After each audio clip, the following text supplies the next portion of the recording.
the general human lifestyle. The synergy for sustainability of agri-food supply chains. Now, during the course of the presentation, so I have a few slides to present, and they are really a brief elaboration of the concept of synergy of sustainability of agri-food supply chains. Okay, I have meticulously avoided to use heavy jargons. I have cited some case studies to make the topic easy to understand. And there's going to be a flow in which I'm going to present. So there's a sequence in which the slides are arranged. At any point in the conversation, in the presentation, you feel that my speed or voice modulation has to be modified, please feel free to let me know.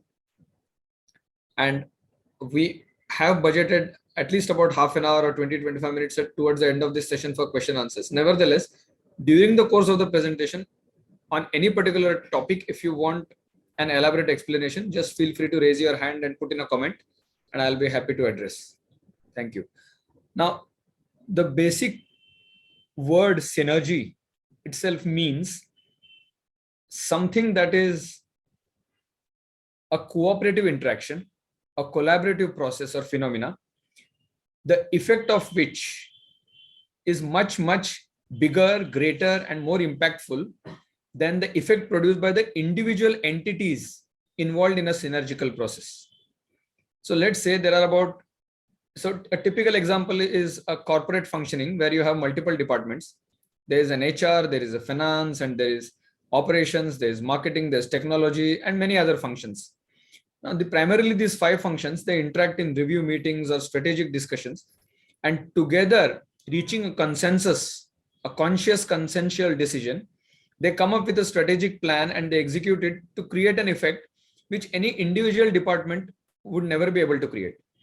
Or rather, if individual department creates the effect and if all those effects are added up, that effect would still be lesser in value or impact over the synergical effect created by all the departments. So that's the importance of synergy. So synergy is synchronous energy. And this synergy is what we really need in agri-food supply, generally in agriculture. But here I'm focusing more on the supply chain part of agriculture. Nevertheless, I'll still put things in background. I'll put them in the perspective. But synergy is what is needed in agriculture and in also supply chains of agriculture. Now, this is not simple agriculture, traditionally, conventionally, as we have been saying. This is a sustainable agriculture that is a journey that we are embarking on. So now coming to the basic concepts. What is sustainable agriculture?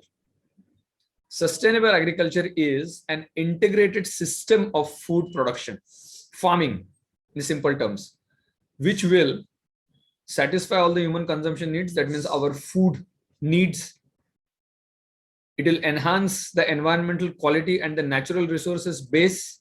So today when we produce conventionally, traditionally, agriculture is only consuming the natural resources. And to that effect, they are getting depleted. There's nothing really being done consciously or at organizational, institutional, or even at individual level to replenish those resources back. And I'll come to each of these points later in details. But sustainable agriculture is something which will increase, enhance the natural resources base. It will make the most efficient use of non-renewable resources.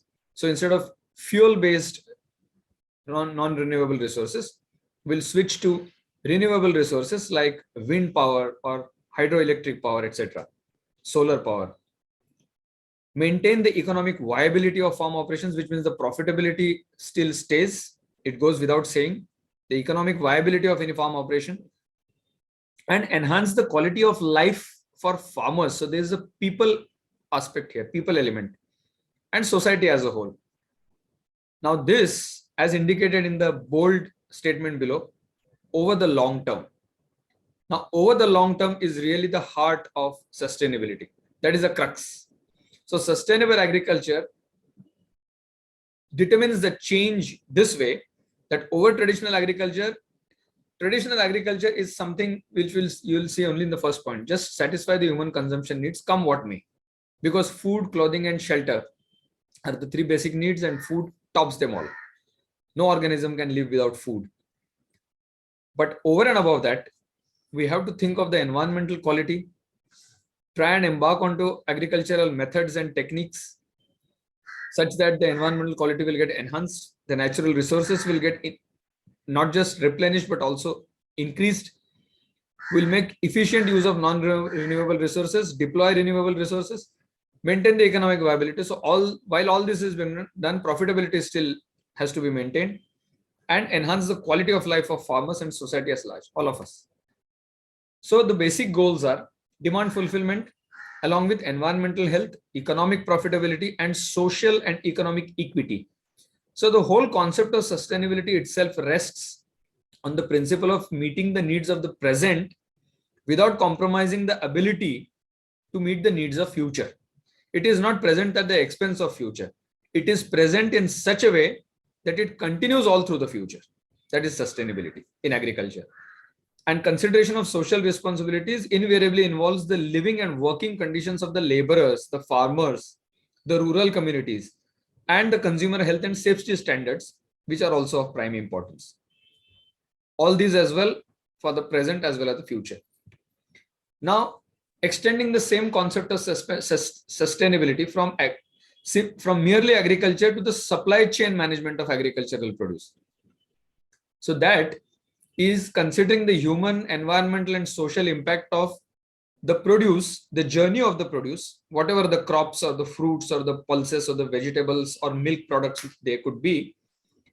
So considering the human and environmental and social impact of those products throughout the supply chain, that is from raw material sourcing to manufacture, production, farming, storage, delivery, consumption, and all the transportation links involved in between. So by transportation links, I mean there could be multiple modes, there could be multiple vehicles or equipments which are used in transportation, and there could be multiple methods of transportation. So these are all the factors impacting sustainability of supply chains. The goal is really to minimize environmental harm from factors like, so I was talking about all the renewable and non-renewable resources or depletion of the natural resources. Here is the point. The goal is really to minimize environmental harm from factors like A, energy usage, B, water consumption, the most important, and C, waste production. So a lot of waste from the agricultural produce causes a lot of harm to the environment. We know the famous Punjab, Gurgaon, Delhi NCR region pollution, which is typically seasonal and it lasts more than the season. It extends over the season. It is causing all sorts of health hazards for people in not just those areas, but a lot of nearby areas, breathing problems and asthma, etc. So when the environment gets polluted, obviously it's a direct hit on the health. It's a direct attack on the health of the people and communities around. So these concerns have to be addressed in supply chain of agricultural products, supply chain management. Now, why so much focus on sustainable supply chains while the focus is on sustainable agriculture? Because supply chains account for more than 90% of most consumer goods companies' environmental impact. By all the various activities that humans get into, 90% of the activities are caused by the supply chain management of products, which is, as I said sometime back, the previous slide, sourcing of raw materials, manufacture. So the manufacturing techniques are also included in sustainable supply chains, storage, delivery, consumption, and all the various modes and equipments and methodologies involved in distribution of products. So by their very intrinsic nature, supply chains often involve energy intensive production and transportation of goods. A lot of water, a lot of energy is consumed. Therefore, organizations who are supply chain service organizations, they can make the biggest difference by being one of the first, the early birds in adopting sustainable supply chain practices. Now, why do we need sustainable supply chains? As I said, there's a lot of energy consumption, there's a lot of environmental impact. How does it occur?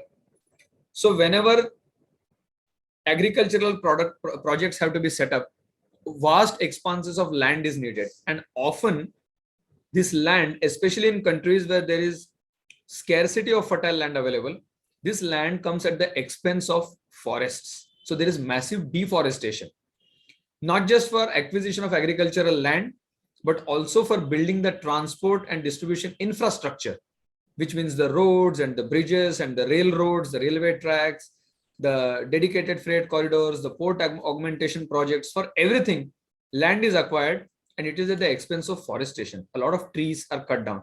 This is how impact is caused to the environment. This is how environment gets harmed.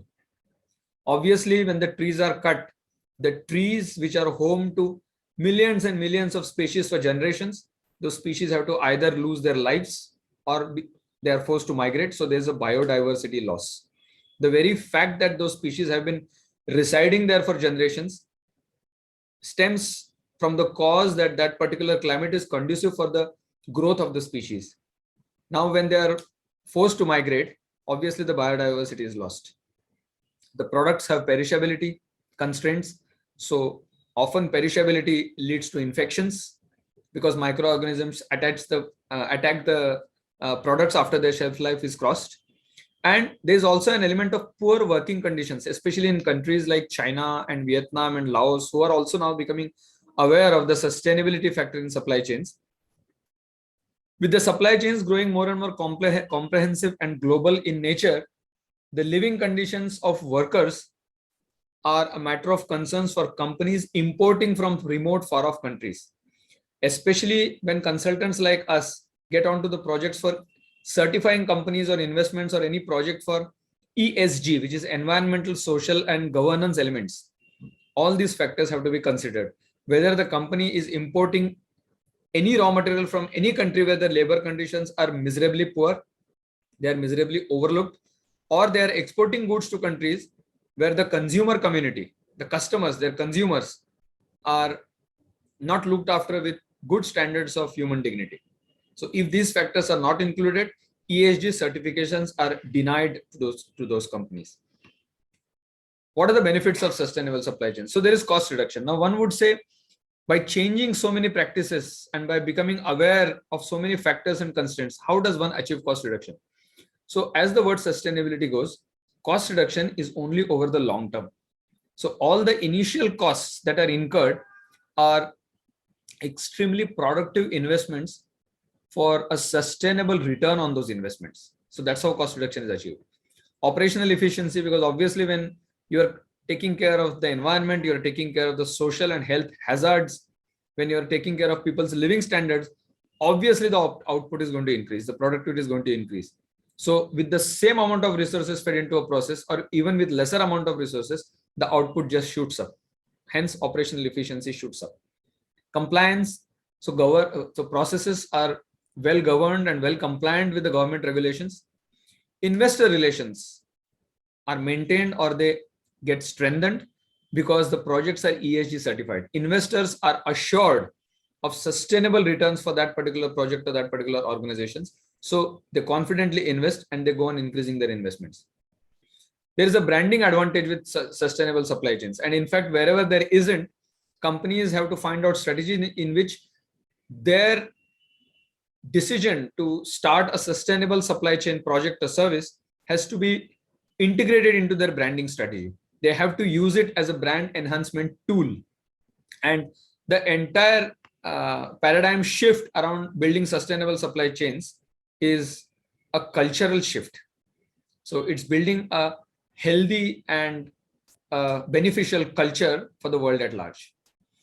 What are the challenges in sustainable supply chains? So as I said, initially, there's a lot of cost which has to be incurred. So this is a revenue offset. Along with those costs of manufacturing practices change, there are also additional certification costs. There are a lot of global and local certifications that one has to acquire in order to brand their products or their companies as sustainable supply chain services companies. And there's a cost to that. The cost is not just in terms of money. It's not just monetary cost, but it's also a cost in terms of investment in time and training for the resources. So there's an initial decline in yields, obviously, because they are shifting. So all these relate to the fourth point, which is change itself is a challenge. Any change is initially a challenge, but the reason for change is that it's going to better your process. It's going to up your productivity, yields, hence your revenue and profitability. There's a lack of know-how. This is where consulting expertise is of immense help, and which is what's happening also. More companies than before are hiring consultants for getting their products and projects ESG certified, making them sustainable. Consumer mindset and branding is initially a challenge, as I said before, But companies have to find out. This is also where consulting expertise is of immense use, because whatever they're investing for making the supply chain sustainable can be viewed, integrated into their branding strategy, and hence the noticeability or the market outreach increases. Now, what are the factors influencing supply chain, sustainable supply chains? So network design. You may have to redesign your entire network, comprising your warehouses, your storage facilities, your cold chain storage facilities, your suppliers, your supplier network, etc. Obviously, supplier selection is a part of it.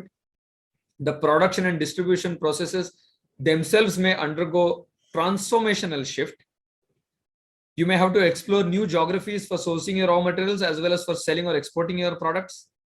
The costing and pricing will have to be changed entirely. The additional investments for sustainability will have to be built in, and the new revenue models and ROI methodologies will have to be recalculated. Prices will have to be decided accordingly, and obviously use of technology. In one of my earlier sessions, I have had an exclusive presentation on smart farming techniques, which is essentially the use of futuristic technologies in farming like IoT and artificial intelligence, blockchain, etc. So these are the factors influencing sustainable supply chains. Now coming to the core of the topic. Now, what's the synergy about? What's the synergy in supply chains?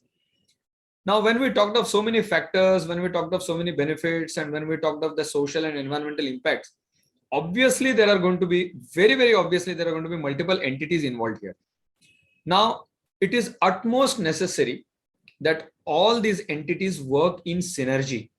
They work cooperatively and collaboratively towards a common objective of making the entire agricultural process sustainable, the entire supply chain management phenomena sustainable. And synergy is the only way forward. Collaboration is the key, as they say. Now, who are these entities? The actors, so to say. So it all begins with farmers who produce. Then there are processors who may add value onto the raw produce from the farms. Then there are consumers who consume the products. Obviously, this happens in local governments as well as international regulatory bodies, where import and export is involved, or where quality checks and standards are necessary to be met. There are wholesalers and retailers who buy and sell constantly, the middlemen, so to say. Even if the middlemen are eliminated, there would still be some necessary agencies who would store products for us, who would make sure that the products are delivered in time at our doorstep. So the businessmen or the commercial organizations involved in the agri-food supply chains. And then there are these institutions and agencies like the marketing and distribution third parties, or the consulting experts like us, who guide organizations through the entire paradigm shift, through the change, or through the transportation, through the transformation. Now, all these entities really have to work very collaboratively in order to achieve the single common unified goal of making the entire agricultural process as well as supply chain management sustainable. So this is really the point. And how does one do it? Methodically, there's a tried and tested approach called TBL approach to sustainability. TBL stands for triple bottom line approach. So until so far, only the orange circle at the bottom that you see, so these are the 3 P's. The P of profit was the only focus. Now with sustainability, people and planet add to the focus, and they strengthen the entire process end to end. This is the TBL approach. So people, planet, and then profit, or profit along with people and planet. People represents the society, and planet represents the environment at large. Now here are some quick case studies. I'll quickly literally browse through or read through them, because there are numerous such case studies, and as we speak, more and more are getting formed. And after that, we'll leave the floor open for question and answers. So starting from homeland, charity begins at home. So in Gujarat, Amul, the milk company, which has revolutionized the milk business in India. It provides interest-free loans to set up toilets in milk producing clusters, particularly aimed at female milk producers. Now, ladies and gentlemen, this is a very vital point. Being in the supply chain management field for almost quarter of a century now, almost 25 years, and majority of that being spent in India, I have seen that absence of toilets at warehousing or DFC, the freight corridor or the port facilities in supply chain has really put at bay majority of the female workforce, because it's a genuine need, and as simple a facility as having a female toilet is simply absent at most Indian facilities. Amul was the one who was a trendsetter in this area. So they provided interest-free loans. So not only that they set up the toilets for female employees at their own locations, but they also provided interest-free loans to encourage others. So this is exactly the synergy that I'm talking about. One can always keep on continuing with the blame game that government doesn't give these facilities, banks are not really interested in giving loans for these activities. One can always get onto the blame game and endlessly put the blame on others not doing anything. But here is a company which really opened the eyes of other corporates, and they said, hey, instead of just going on deploying our profits back into the business and or not focusing on making the agricultural manufacturing process or supply chain sustainable, we are actually shooting our own foot. Instead, if we work collaboratively and if we come up with such facilities, very soon we will have a highly productive workforce ensuring a sustainable agriculture and supply chain practice. C&A, which is an MNC, it's a Dutch, Netherlands-based MNC, which is spread all over Europe and in most other parts of the globe. It is also piloting a revolving fund that could be extended to the FPOs, the farmer producer organizations, as an interest-free loan to small and marginal cotton farmers to increase the areas covered under drip irrigation cotton, thus facilitating sustainable use of water, another most important resource. So humongous amounts of water gets consumed in agriculture. Majority of it, in fact, gets consumed in agriculture. And instead of consumed, it is actually getting wasted in agriculture. In fact, the newer futuristic techniques of hydroponic and aeroponic farmings have come up mainly to rationalize the use of water and save huge amounts of wastage of water. So this is another such effort towards making supply chain sustainable. PepsiCo's work in collaborative potato farming, starting with India in Punjab, and Mondelez, the Cadbury company, their global Cocoa Life program. It involves training farmers in GAP, the most vital certification in agriculture. It is called Good Agricultural Practices. And that GAP is a global certification. So they train farmers in GAP certifications, the small and medium-sized farming organizations, and they help them implement community action plans. And this has been benefiting more than 76,000 farmers, almost 100,000 farmers across Ghana, Indonesia, India, and Brazil. Olam's integrated pest management efforts helps ensure organic pesticide-free produce. They produce chili, thus it improves the yields of chili, reducing the environmental impact and also reducing the social impact by ensuring that the health of the consumers is saved, preserved. Many rice and sugar mills have already set up captive biomass power generation units. So whatever is wasted out of the agricultural process, they just recycle them. The gas they use as fuel, and all the other ways they use as manure or compost, utilizing processing byproducts and other agri waste such as husk and bagasse. And last but not the least, the Global Program on Sustainable Agricultural Supply Chains and Standards commissioned by the German Federal Ministry. This is for Economic Cooperation and Development under the BMZ initiative. It's a transnational, multinational program, involves a lot of nations, not just within Europe, but also outside Europe, that focuses on agricultural resources, primarily coffee, cocoa, bananas, soya, rubber, palm oil, and cotton. Now, cotton is a highly preferred crop or product here, obviously because it meets the clothing needs of the entire globe. So these were all some of the case studies. As I conclude on every session, a big thank you to all the farmers who ensure that food is delivered at our fresh, nourishing, healthy food is delivered at our doorstep, and we live because they toil. So thank you, farmers. I just give a short pause here, and the floor is open for question answers or any discussions or any suggestions or recommendations. Thank you.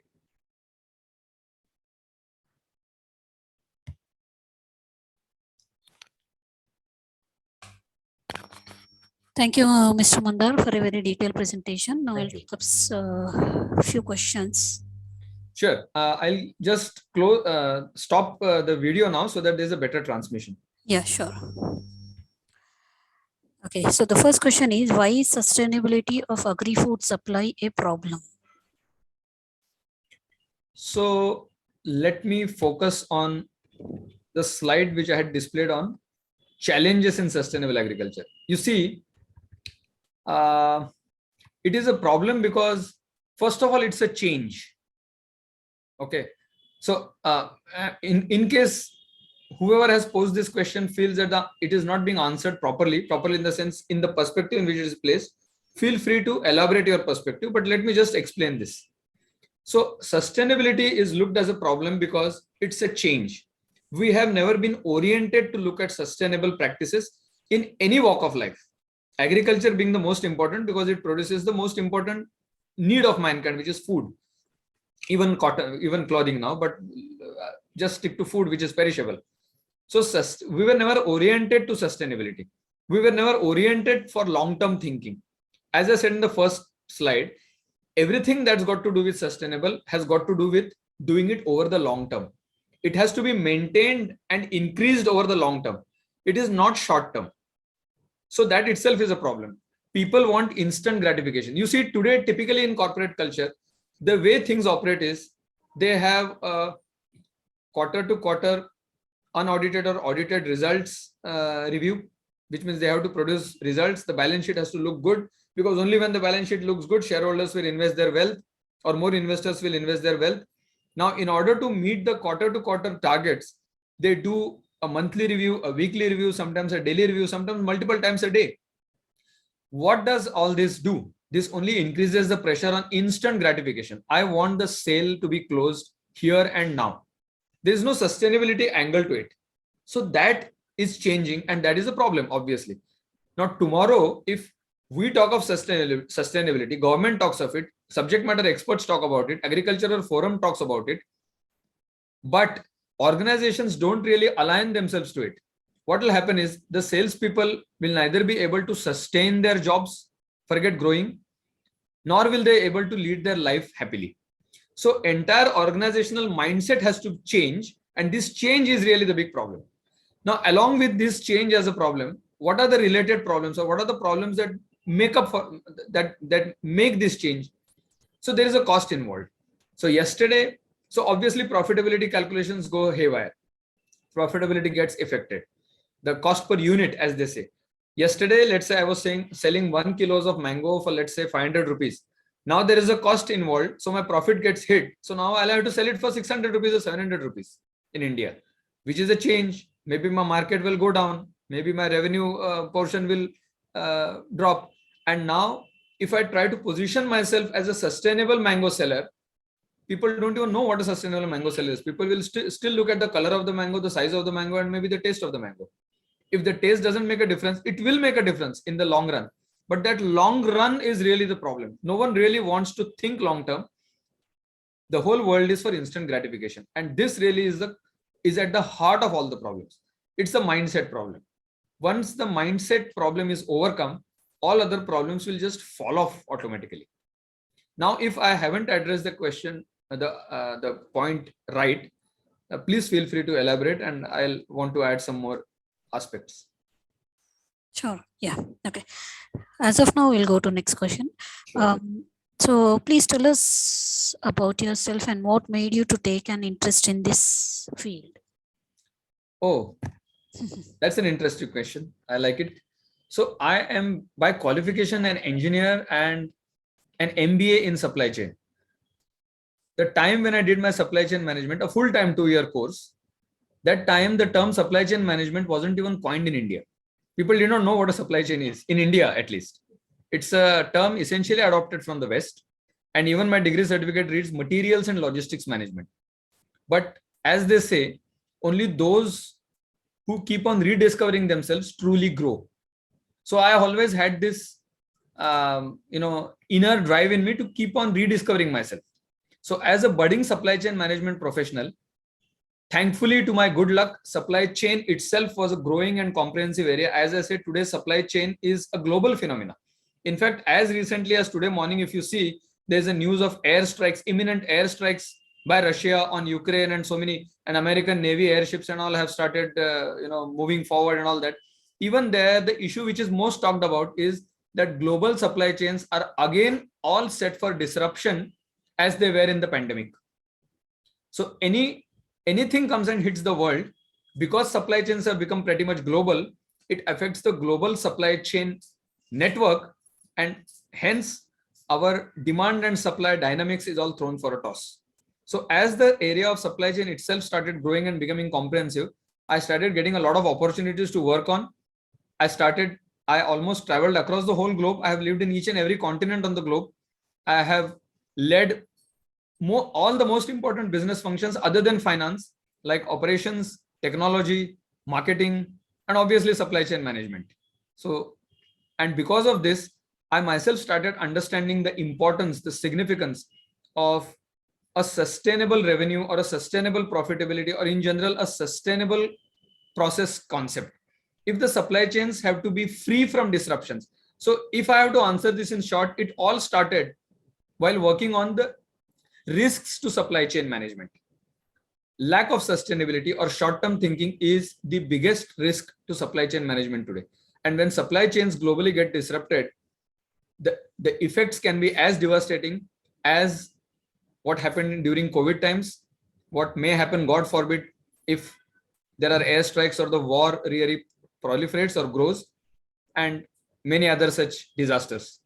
So it's all the more important for all of us to think long term, at least to achieve a trade-off between short term and long term, and to integrate sustainability into each and every process. May it be a business process, may it be your personal hobbies or anything that you're doing, it should be sustainable and it should bring the benefits to you in a sustainable manner.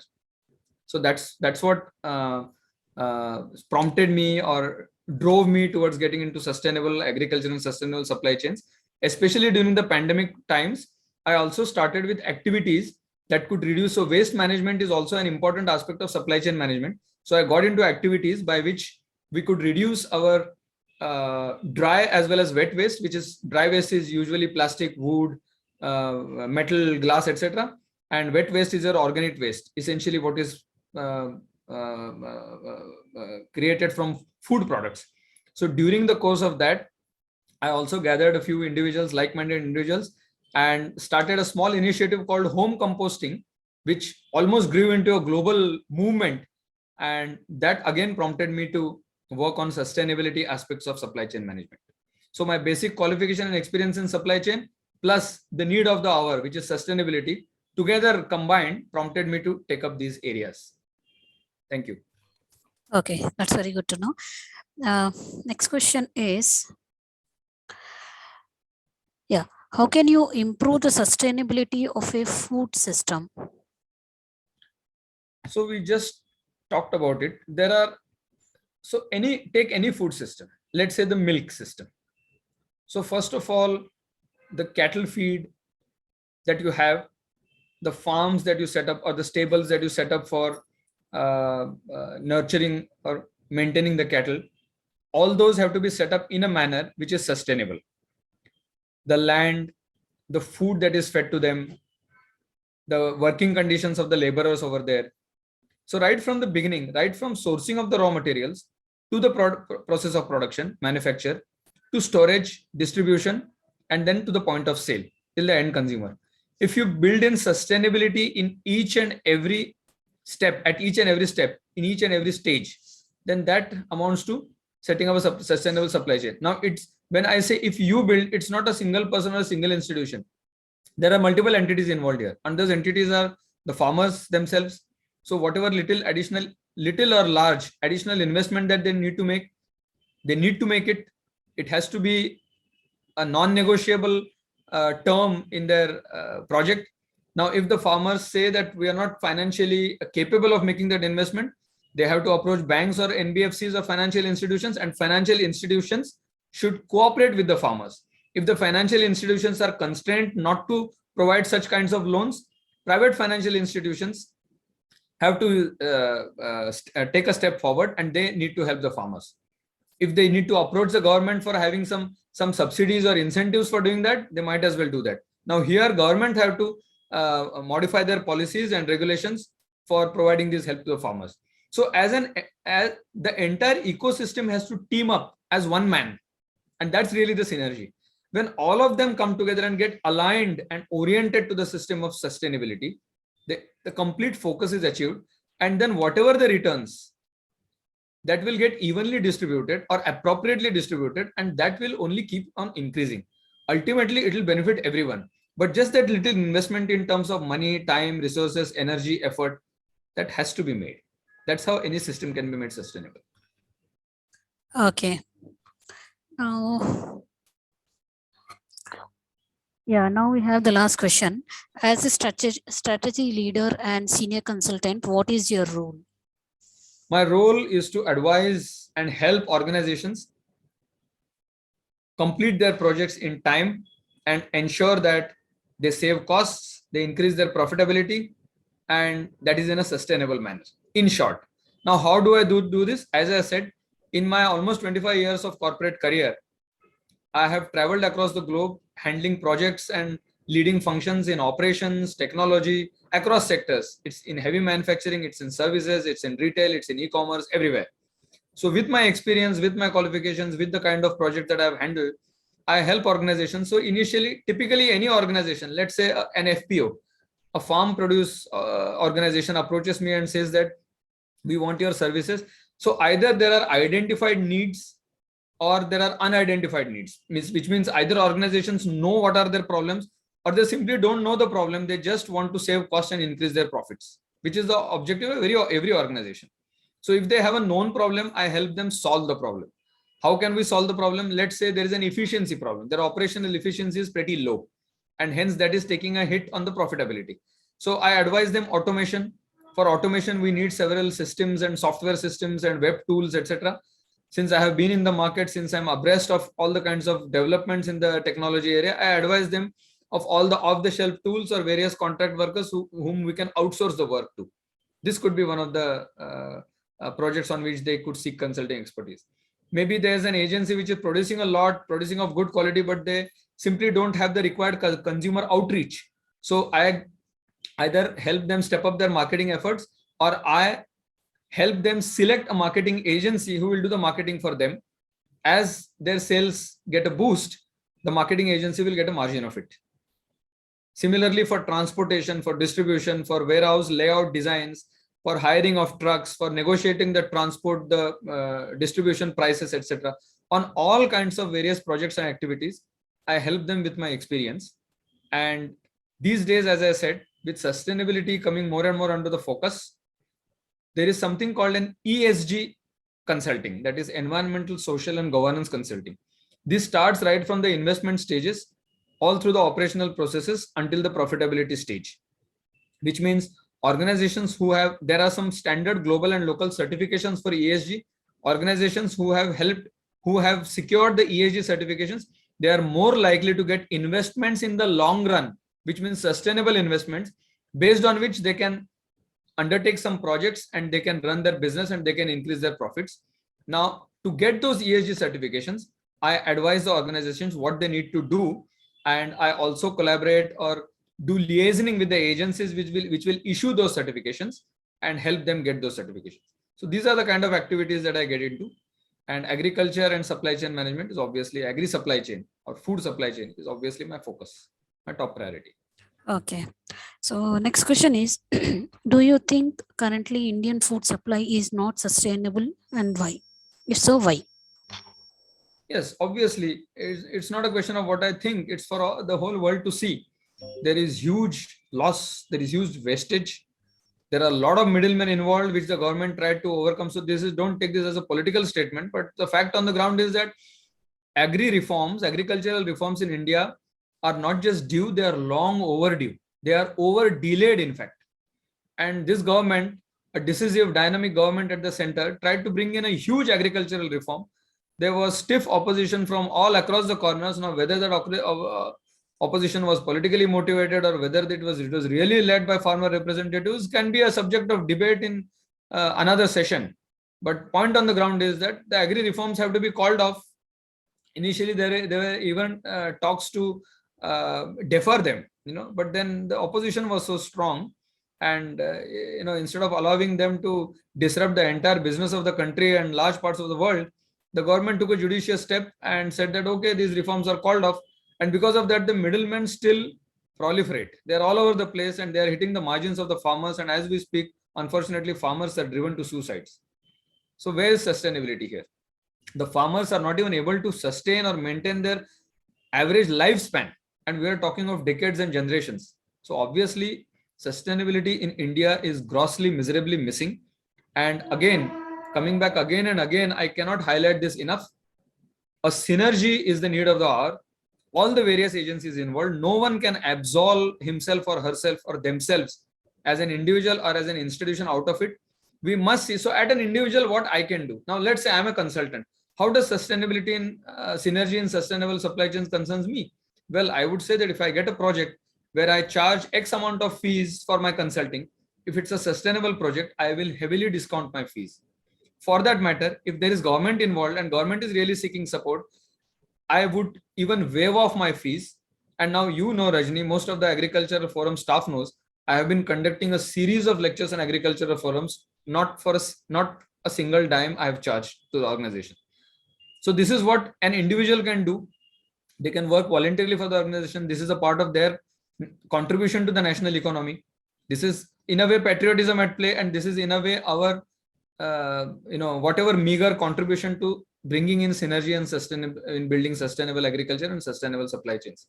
As a consumer, what I can do, I can always look at products which are made through sustainable agricultural practices, like an organic product, a pesticide-free product, or a product which has been funded by an ESG certified investment agency, blah, blah, blah.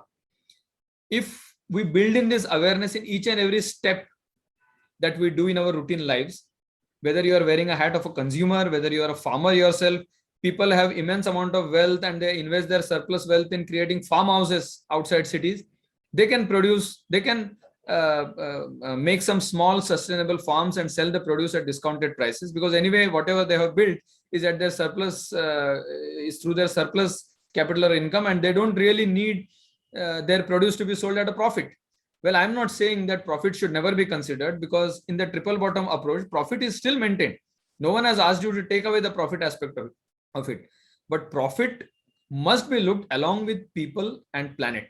Social and environmental aspects should be a must. They're not a nice to have anymore. So that's what we can do. We all have immense opportunities to contribute in our own small or large capacities, and we must. Only then we'll be able to build a sustainable agriculture, sustainable supply chain, and a sustainable planet. Okay. So next question, I think you have answered in this current question. I'm glad to know. At a policy level, what should the government do about ensuring sustainability? So first of all, see, government can do a lot of things, but we are a democracy. We are neither an autocracy nor a communist government. So we cannot take any drastic steps. It will have repercussions. As we have already seen, where the democratic government has followed the democratic parliamentary process, also there is such a stiff opposition. But just to answer in short, government has to bring, and this agriculture.information is like one of the best forums wherein the inputs can go to the government. Like in the national logistics policy, NLP, or in the education policy, a lot of supply chain experts or the educational experts have contributed with their inputs. The inputs born out of their own personal experiences living in the corporate world for so long. So what government can do is they can keep on modifying the policies to not just bring in the sustainability factor, but putting the sustainability factor at the center stage under focus. So the entire ecosystem must align itself around sustainability. Like for instance, for farm producing organizations, ESG or sustainability certifications should be made mandatory. Like we have the ISI mark or we have the FSSAI certification. We can make sustainability a part of that certification itself. It need not be a separate certification. It need not be an overhead on organizations which are already struggling through so many certifications. But sustainability is a must. Then as consumers, as buyers, as citizens, what we can do is we must buy from agencies or companies Even the supply chain logistics companies like the Swiggies and the Zomatos of the world, they also need to have the ESG certification or the sustainability certification. And consumers must buy only from organizations which are ESG certified. So this is the regulation aspect, which is completely under government's control. Well, not completely. Citizens have to cooperate with the government. It should be in spirit as well as in action. That is what the government can do. At the same time, government can set up training facilities. Government can make mandatory regulations for the financial sector to give out loans to farmers. Government can hire consultants like us, or for that matter, consultants like us can work in liaison with government to train farmers and conduct a lot of such ESG certification training sessions, etc. But all these facilities, time and again I repeat, have to be in a collaborative manner. The synergy is the key word here. Okay. So next question is, at a farm level, what an individual farmer can do about sustainability? So first and foremost, only do organic produce. Never use pesticides and chemicals. When I say never use, that could be at a later stage. This change may not happen overnight. But now to do that, what he must do is that he must look out for agencies, or in fact, a lot of agricultural universities have been set up in farm-rich areas where there is huge expanse of fertile land. A lot of universities have been set up, and then those universities have programs which are funded by various corporate, private, financial institutions, which provide this compost, natural compost, or natural fertilizers to farmers at discounted prices, a lot of times even free of cost. In fact, the composting beds are set up very close to the farmers' farms. So the farmers have to see to it that the nutrient value of the soil is increased by completely eliminating the use of chemical fertilizers or any chemicals, even preservatives for that. The processors, the processors who do value addition on the farm produce, they also have to avoid all the chemical preservatives and go in for natural preservatives or only natural ingredients. And as I said, wholesalers, retailers, everyone should do that. Whatever additional costs, they can either avail themselves of the loan facilities or other types of financial help, and governments and educational institutions can all team up. But this is what the farmers must do. Okay. So now we have the last question. Would you agree that overpopulation, the main reason food sustainability to become an important issue? Well, it is a factor to be considered, no doubt. It can become an issue, but see, in economics, among the various indicators, more than population density is an important economic indicator. And by population density, one means that number of people per capita per square feet or per square mile or per square kilometer. So if we have a large number of people to be fed in the country, but at the same time, if we have large expanses of fertile land, then the problem of population becomes that much less serious.